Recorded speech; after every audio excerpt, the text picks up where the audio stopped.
சாலிமணி சித்த மருத்துவம் திருப்பூர்லேருந்து வடிவேல் பேசுகிறேன். இன்றைக்கி இந்த ஆஸ்மா, அதாவது சுவாச காசம்னு சொல்லுவாங்க. இப்போ சுவாச காசங்கிறது கடுமையான மூச்சு திணறல், அதாவது நுரையீரல் வந்து பயங்கரமான சுருக்கம் உண்டாகும், நரம்பு சுருக்கம் உண்டாகினா அதுபடி ஆஸ்மாங்க. இது பெரும்பாலும் யாருக்கு வரும்? பிளட்டில் ஈஸ்னாப்லி அதிகமாக இருக்கும், வெள்ளணுக்கள் அதிகமாக தான் வரக்கூடியது. அது வந்து ஐஸ்கிரீம், தேட்டரில் போனால் ஐஸ்கிரீம் சாப்பிட்றது, வீட்டில் பிரித்து வச்சு தண்ணி சாப்பிட்றது, கூலிங் சாப்பிட்றது, தயிர், மோர், வாழைப்பழம், பாயசம் இந்த மாதிரிலாம் சாப்பிட்டா கடுமையாக வரும். கூலிங்க அடிமையாக சாப்பிடுவாங்க.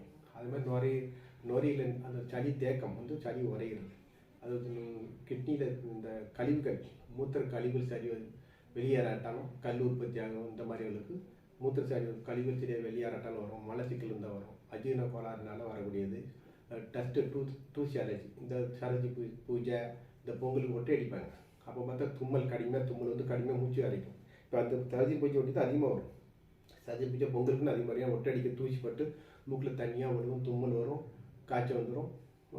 அது நிச்சயம் ஒட்டை அடித்த உடனே ஒரு வாழைப்பழம் சாப்பிட்டா சரியா போய் வாழைப்பழம் சாப்பிடும். அந்த வாழைப்பழம் ஒட்டி அடிச்சதுக்கும் இந்த தும்மலுக்கும் சீக்கிரம் அதிகமாக உண்டாகி அதுக்கு கடுமையான மூச்சு அரைக்கு கடுமையாக வரும். அப்போ குளுக்கோஸ் ட்ரிப்ஸ் ஏற்றி சரி பண்ணுற மாதிரி இருக்கும். அது நிற்காது, திருப்பி நிற்கும், மறுபடியும் வரும். அது சிறு வயசில் வந்து சொரிசரங்கு எந்த பிள்ளைக்கு இருந்தாலும் கை காலெல்லாம் புண்ணாக இருக்கும். உங்களாம் சொரிசரங்கு இருக்கிறவங்களுக்கு அந்த கெட்ட கழிவு, இந்த கரப்பான் வந்து நுரையில் இறங்கி அது ஆஸ்மா வரும்.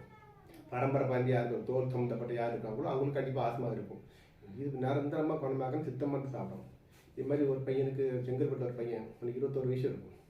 3 வேளையுமே வந்து பல்லு வாய் குப்பிக்கணும்னா வெந்நீர் தான் குப்பிக்கணும். அது காலைல சாப்பிட சூடாக இருக்கணும், மத்தியானம் சாப்பாடு சூடாக இருக்கணும், தண்ணி சூடாக இருக்கணும், இப்போ நைட் சாப்பாடு சூடாக இருக்கணும், குழம்புலாம் சூடாக இருக்கணும், 3 வேளை சூடாக இருக்கணும். அப்படி தான் அவன் சாப்பிட முடியும். பச்சை நீ குடித்தாலும் உனக்கு ட்ரிப்ஸ் ஏற்றணும், 3 நாளைக்கு ட்ரிப்ஸ் ஏற்றணும். அதுக்காக ஊசி மாற்றப்பட்டால் கேட்காது, ட்ரிப்ஸ் ஏற்றம் கேட்கும். ஆனால் அப்படிப்பட்ட என் பையன் மருந்து செங்கல்பட்டு ஒரு பையன் சாப்பிட்டான். இது வரைக்கும் ஆச்சு. இது வரைக்கும் அந்த பிறகு ஆஸ்மா வந்தது இல்லை. 4, 7, 8 வருஷம் ஆச்சு. இது வரைக்கும் அவனுக்கு இழப்பே வந்தது இல்லை. கல்யாணம் வச்சு குழந்தை பையன் இருக்கான். சித்த மருந்து சாப்பிட்டா மறுபடியும் வராது. உடம்புல சுத்தமாக ரத்தத்தை சுத்தம் பண்ணி நோயை சுற்றி உண்டு பண்ணி குணமாக்கும். எது வேணும் கீழ்கண்ட நம்பருக்கு ஃபோன் பண்ணி தொடர்பு கொண்டு கேட்டுக்கொள்ளவும். நன்றி, வணக்கம்.